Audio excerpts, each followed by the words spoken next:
Hello and welcome back to fun and fitness. ഇപ്പോൾ സമയം രാവിലെ 6:30 മണി. നമ്മൾ എത്തിയിരിക്കുകയാണ് സ്പോർട്സ് കോംപ്ലക്സ് സിൽവാസയിലേക്ക്. സ്പോർട്സ് കോംപ്ലക്സ് കാരണം നമ്മുടെ ജിം ഒരു ഗവൺമെൻറ് ജിമ്മാണ്. നമ്മുടെ ജിം സ്പോർട്സ് കോംപ്ലക്സിൻ്റെ അകത്താണ് ഉള്ളത്. അതുകൊണ്ട് തന്നെ സ്പോർട്സ് കോംപ്ലക്സിലേക്ക് നമ്മൾ എത്തിയിരിക്കുകയാണ്. നമ്മളിനി ഇന്ന് ചെയ്യാൻ പോകുന്നത് നല്ലൊരു ചെസ്റ്റ് വർക്കൗട്ടാണ്.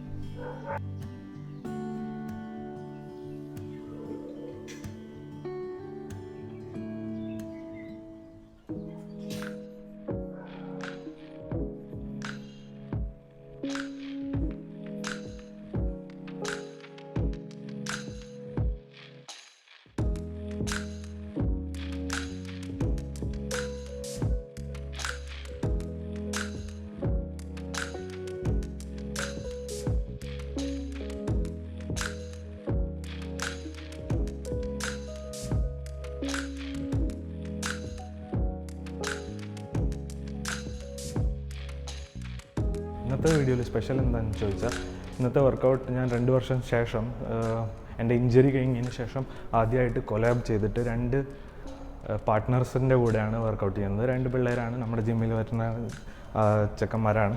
അപ്പോൾ കുറേ കാലമായിട്ട് ഞങ്ങൾ പ്ലാൻ ചെയ്യുന്നതാണ് ഈ കാര്യം, പക്ഷേ നടക്കുന്നില്ല. അപ്പോൾ ഇന്ന് നമ്മൾ ചെസ്റ്റ് വർക്കൗട്ട് ഒരുമിച്ച് ചെയ്യാമെന്ന് ഡിസൈഡ് ചെയ്തിട്ടുണ്ട്. അപ്പോൾ let us see how it goes. So ഇന്നത്തെ ഒരു ബേസിക് ചെസ്റ്റ് വർക്കൗട്ടാണ്. എൻ്റെ റുട്ടീനാണ് അവരെ കൊണ്ട് ചെയ്യിപ്പിക്കാൻ പോകുന്നത്. അപ്പോൾ നമുക്ക് നോക്കാം. എനിക്ക് അവരുടെ അത്ര വെയ്റ്റ്സ് ഒന്നും എടുക്കാൻ പറ്റില്ല, കാരണം ഇഞ്ചറിക്ക് ശേഷം ഞാൻ കുറച്ച് സ്ലോ ആണ് പ്രോഗ്രസ് ചെയ്യുന്നത്. എന്നാലും അവരെ മാച്ച് ചെയ്യാൻ നമുക്ക് ട്രൈ ചെയ്യാം. നോക്കാം എങ്ങനെയാണ് വർക്കൗട്ട് പോകുന്നത്. ഓക്കെ, അപ്പോൾ അവർ വരുമ്പോഴേക്കും നമുക്ക് കുറച്ച് വാമപ്പൊക്കെ ചെയ്ത് പുഷപ്പൊക്കെ അടിച്ചിട്ട് വെയിറ്റ് ചെയ്യാം. കാരണം എൻ്റെ വാമപ്പ് റൂട്ടീൻ കുറച്ച് എക്സ്റ്റെൻസീവാണ്. വാമപ്പ് റൂട്ടീൻ ഞാൻ കുറച്ച് ഒരു 15 മിനിറ്റ്സ് 20 മിനിറ്റ്സ് ഒക്കെ ചെയ്യാറുണ്ട്. കാരണം ഇഞ്ചറിക്ക് ശേഷം ഞാനത് ഭയങ്കരമായിട്ട് റിഗറസ്ലി ഫോളോ ചെയ്യുന്ന ഒരു കാര്യമാണ്. അപ്പോൾ അതൊക്കെ ഫിനിഷ് ചെയ്തിട്ട് നമുക്ക് അവരെ വെയിറ്റ് ചെയ്യാം. അപ്പോഴേക്കും അവർ എത്തിക്കോളും. ഓക്കെ, സോ നമ്മുടെ പാർട്ട്നേഴ്സ് എത്തിയിരിക്കുകയാണ്. ഇതാണ് Adarsh and this is Jay. Okay, ready for the workout? Okay.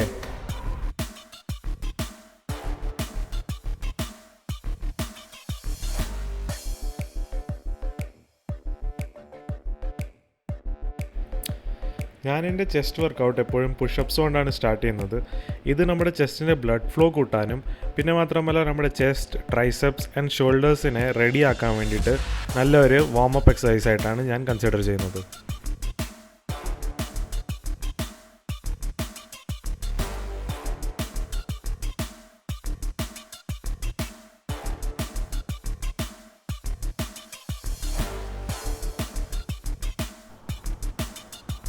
Push-ups കഴിഞ്ഞിട്ട് നമ്മൾ ഫ്ലാറ്റ് ബെഞ്ച് ബാർബൽ പ്രസ്സാണ് എടുത്തത്. ഫ്ലാറ്റ് ബെഞ്ച് ബാർബൽ പ്രസ്സിൽ നമ്മുടെ റെപ്പ് റേഞ്ച് 8 to 16 ആയിരുന്നു. വെയ്റ്റ്സ് ഞാൻ ആദ്യം തുടങ്ങിയത് 10 കിലോ വെച്ചിട്ടാണ്. അപ്പോൾ 10 കിലോയിൽ 16 റെപ്സ് അടിച്ചിട്ട് അങ്ങനെ കൂട്ടിക്കൊണ്ടുപോയിട്ട് 4ാമത്തെ സെറ്റിൽ ഞാൻ ഈച്ച് സൈഡ് 25 kgs ഇട്ടു. ആൻഡ് അതിൽ ഞാൻ ചെയ്ത റെപ്സ് 8 ആണ്.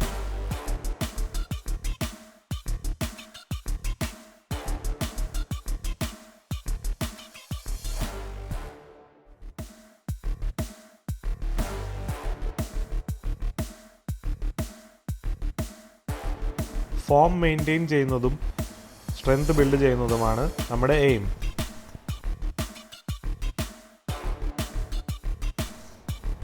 ഇവിടെ ഞങ്ങൾ എടുത്തിരിക്കുന്ന വെയ്റ്റ്സ് ഞങ്ങളുടെ ഓരോരുത്തരുടെയും കപ്പാസിറ്റിക്ക് അനുസരിച്ചാണ്. നിങ്ങൾ ചിലപ്പോൾ ഞങ്ങളെക്കാളും കൂടുതൽ വെയ്റ്റ്സ് എടുക്കുമായിരിക്കും, അല്ലെങ്കിൽ കുറവ് വെയ്റ്റും എടുക്കുമായിരിക്കും. എങ്ങനെയാണെന്ന് വെച്ചാൽ നിങ്ങളുടെ ബോഡിയുടെ കപ്പാസിറ്റി അനുസരിച്ച് ചെയ്താൽ മതി. ഞങ്ങളെ നോക്കിയിട്ട് കോപ്പി ചെയ്യേണ്ട ആവശ്യമൊന്നുമില്ല. പക്ഷേ ഈ എക്സസൈസൊക്കെ നിങ്ങൾക്ക് നിങ്ങളുടെ വർക്കൗട്ട് റൂട്ടീനിൽ ആഡ് ചെയ്യാവുന്നതാണ്. വല്ല വേരിയേഷനൊക്കെ ഉണ്ട്, എന്തെങ്കിലും പുതിയത് പഠിക്കാൻ കിട്ടുകയാണെങ്കിൽ അത് ചെയ്യാൻ പറ്റും. പക്ഷേ ഒരിക്കലും വീഡിയോസൊക്കെ കണ്ടിട്ട് കോപ്പി ചെയ്യരുത്. കാരണം കോപ്പി ചെയ്യുമ്പോൾ ഈ ചിലപ്പോൾ വെയ്റ്റ്സ് ശരിയല്ലെങ്കിൽ നിങ്ങളെ ബോഡിക്ക് അത് ഹാം ചെയ്യും, ഇഞ്ചറീസ് ഉണ്ടാക്കാനുള്ള സാധ്യതയുണ്ട് ഗൈഡൻസ് ഒന്നും ഇല്ലെങ്കിൽ. അതുകൊണ്ട് എപ്പോഴും ഗൈഡൻസ് വെച്ചിട്ട് ചെയ്യണം. പിന്നെ നിങ്ങളുടെ കപ്പാസിറ്റി അനുസരിച്ചിട്ട് വെയ്റ്റ്സ് എടുത്താൽ മാത്രം മതി.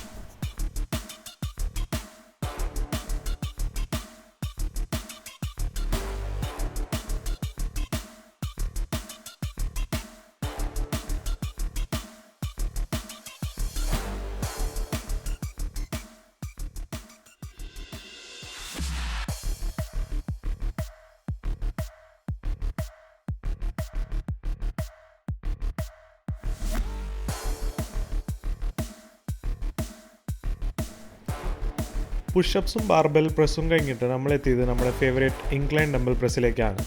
ഇവിടെയും നമ്മൾ യൂസ് ചെയ്തത് സെയിം പ്രിൻസിപ്പളാണ്. വെയ്റ്റ്സ് നമ്മൾ എല്ലാ സെറ്റിലും കൂട്ടിയിട്ടുണ്ട്. റെപ്പ് റേഞ്ച് നമ്മുടെ 8 to 16 reps ആണ് വെച്ചിട്ടുള്ളത്. ഇതിൽ ഞാൻ എടുത്തിട്ടുള്ള വെയിറ്റ് ഫസ്റ്റ് 15 kg അങ്ങനെ കൂട്ടി കൊണ്ടുപോയിട്ട് 20, 25 പിന്നെ ലാസ്റ്റ് 30 kg വരെയാണ് എടുത്തത്. ഇതിൽ ഫസ്റ്റ് സെറ്റ് ഞാൻ 16 റെപ്സിന് വേണ്ടിയിട്ടും ലാസ്റ്റ് സെറ്റ് ഞാൻ 8 റെപ്സിന് വേണ്ടിയിട്ടുമാണ് ചെയ്തത്.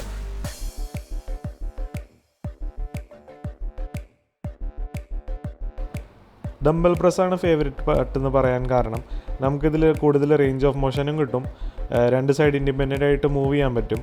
പിന്നെ മാത്രമല്ല പുഷപ്സും ബാർബൽ പ്രസ്സും കഴിഞ്ഞിട്ട് നമ്മുടെ ചെസ്റ്റ് ഓൾറെഡി ആക്ടിവേറ്റ് ആയിരിക്കുകയാണ്. അപ്പോൾ നമുക്കിവിടെ ചെസ്റ്റിനെ നന്നായിട്ട് ഫീൽ ചെയ്യാൻ പറ്റും.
ഡംബിൾസ് കഴിഞ്ഞിട്ട് നമ്മളെത്തിയത് കേബിൾ ക്രോസ് ഓവേഴ്സിലേക്കാണ്.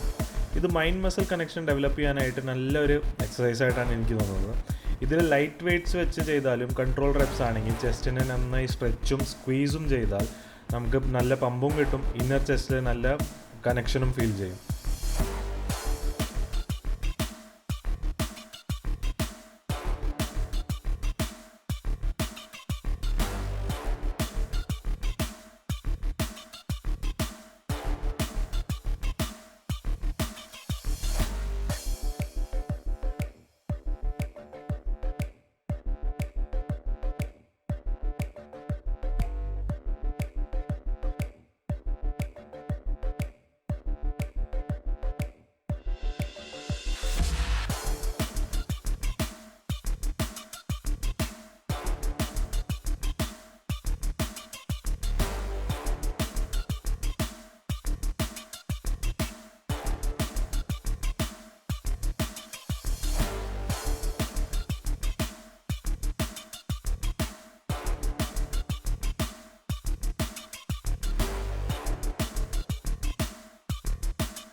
ഇതിലും നോട്ടീസ് ചെയ്തിട്ടുണ്ടെങ്കിൽ നിങ്ങൾക്കറിയാം, വെയ്റ്റ്സ് ഞങ്ങൾ കൂട്ടിക്കൊണ്ട് പോയിട്ടുണ്ട്. റെപ്പ് റേഞ്ച് 8 to 16 തന്നെയാണ് വെച്ചിരിക്കുന്നത്. എല്ലാ സെറ്റിലും വെയ്റ്റ്സ് ഓരോന്നായിട്ട് കൂട്ടിയിട്ടുണ്ട്. ഇതിൻ്റെ ലാസ്റ്റ് സെറ്റൊക്കെ ആകുമ്പോഴേക്കും ചെസ്റ്റിൻ്റെ പമ്പും മൈൻഡ് മസിൽ കണക്ഷനും ഒക്കെ വേറൊരു ലെവല് തന്നെയാണ്.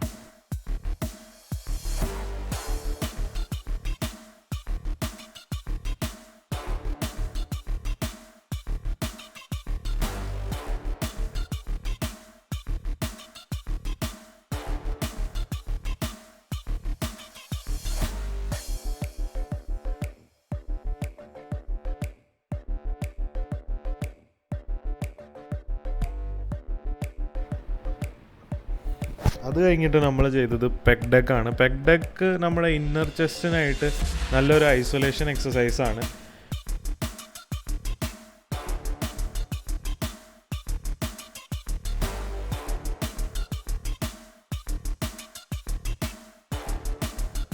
ഫോം ടൈറ്റായി വെച്ചിട്ട് നന്നായിട്ട് സ്ട്രെച്ചും സ്ക്വീസും ഫീൽ ചെയ്താൽ ഇത് നമ്മുടെ ചെസ്റ്റിനെ നന്നായിട്ട് ബേൺ ഔട്ട് ചെയ്യുന്ന ഒരു എക്സസൈസാണ്.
So that was a wrap up. कैसा था वर्कआउट? बेस्ट, मज़ा आ गया. मज़ा आया? Yes, others? बहुत मज़ा आया. ഓക്കെ, मज़ा आ गया. बढ़िया. നെക്സ്റ്റ് ടൈം कुछ अच्छा करेंगे. और ഇന്നത്തെ വർക്കൗട്ടിൻ്റെ ഹൈലൈറ്റ് എന്ന് പറഞ്ഞാൽ എൻ്റെ പാർട്ട്നേഴ്സിനും ഈ വർക്കൗട്ട് നന്നായിട്ട് ഇഷ്ടപ്പെട്ടു. അവരും എൻജോയ് ചെയ്തു. അവരിനി എൻ്റെ കൂടെ ഇനിയും വർക്കൗട്ടിന് വേണ്ടി പറയുന്നുണ്ട്. അപ്പോൾ ഏത് വർക്കൗട്ടാണ് നിങ്ങൾക്ക് കാണേണ്ടതെന്ന് വെച്ചാൽ അത് കമൻറ്റ് ചെയ്ത് അറിയിക്കുക. ആംസ് അല്ലെങ്കിൽ shoulder, which one do you want?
So friends, video ഇഷ്ടപ്പെട്ടെങ്കിൽ ലൈക്ക് അടിക്കുക.